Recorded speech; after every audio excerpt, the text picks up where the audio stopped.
There are 20 hot springs in central Taiwan. Here's how to get to all of them. Starting in Xinyi in the south, Lulago Hot Spring is still closed this year. I'm sure the hot spring is fine, but they still don't allow applications to go down there, so we'll have to skip that one. Also in Xinyi though, Wushuang Hot Spring, it's doing great this year. There's a nice pool there. It's hot. It's great for soaking. It's a bit more of a challenge for that hot spring. You have to hike down 1,200 meters to get to the hot spring, which is not such a big deal, but what it means is that you have to hike 1,200 meters back up. So that's a minimum 2-day hike. It'll be a bit more enjoyable if you do it in 3 days. If you're interested in more about Wushuang, Weilang went there earlier and his video is here. Be sure to check that out. If that's not enough adventure for you, you can continue all the way to Iba Ho Hot Spring, which is a 5-6 day hike.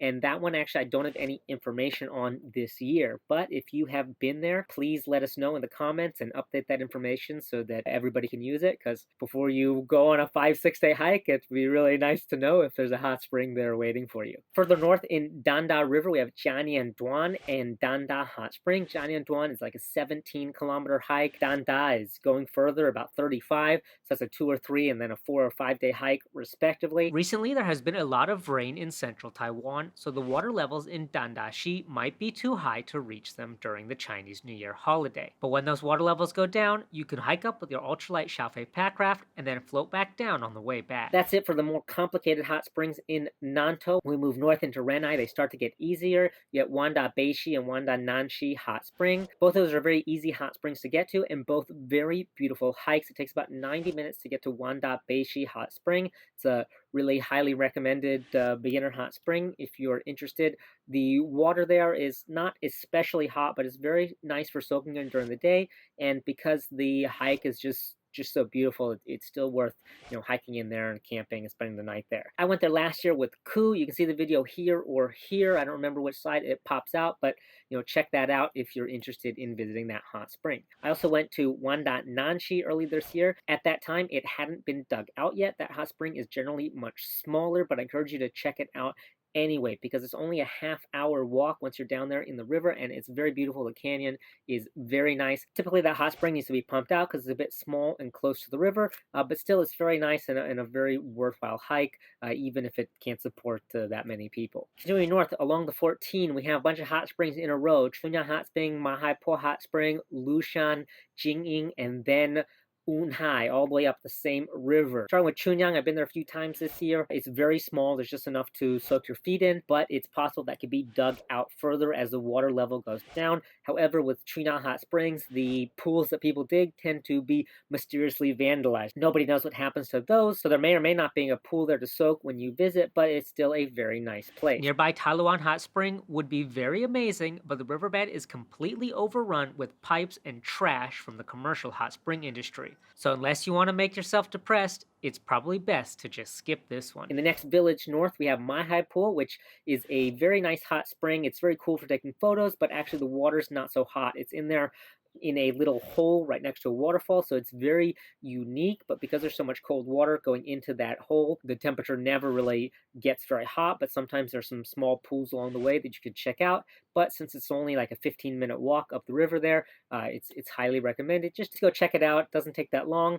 And while you're there, you can also go to Lushan Hot Spring. Thanks a lot to Outdoor Boys for making a nice pool there. The route there is a little bit different this year, so be sure to check out their video. I'll also put a link to all this stuff in the description. It's a very nice hot spring, highly recommended, and also quite easy. There's been a lot of talk this year about regulating Jingying Hot Spring for the way people come in and out, but in the end, it looks like none of that was implemented. You can still drive all the way down to the bottom, and you can camp there, that's okay.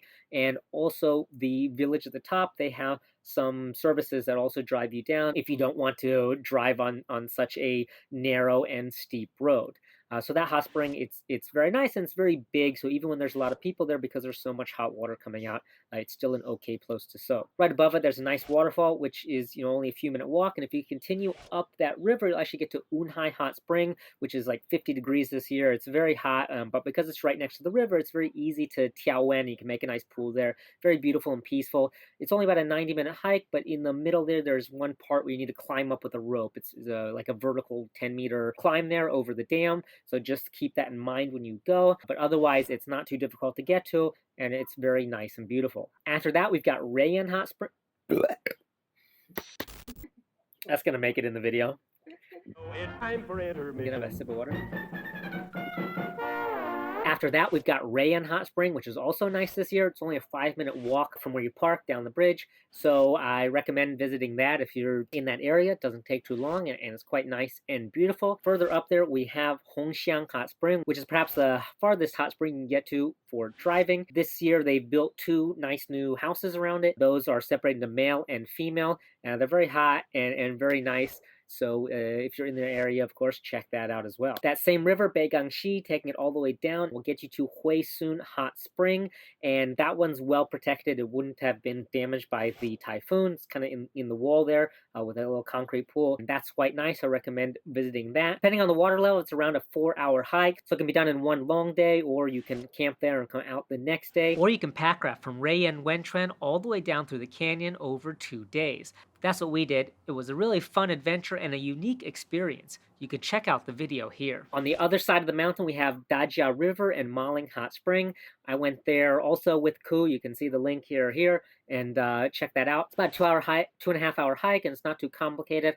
I really recommend this one for people who don't have that much experience with hot springs or hiking up the river, but want to try something that's a bit more adventurous than, just being next to the road. This one, the water's very hot and it's very clear. Because of the typhoons, it shifted a bit, so it's no longer under the caves, but it's a very nice and beautiful hike.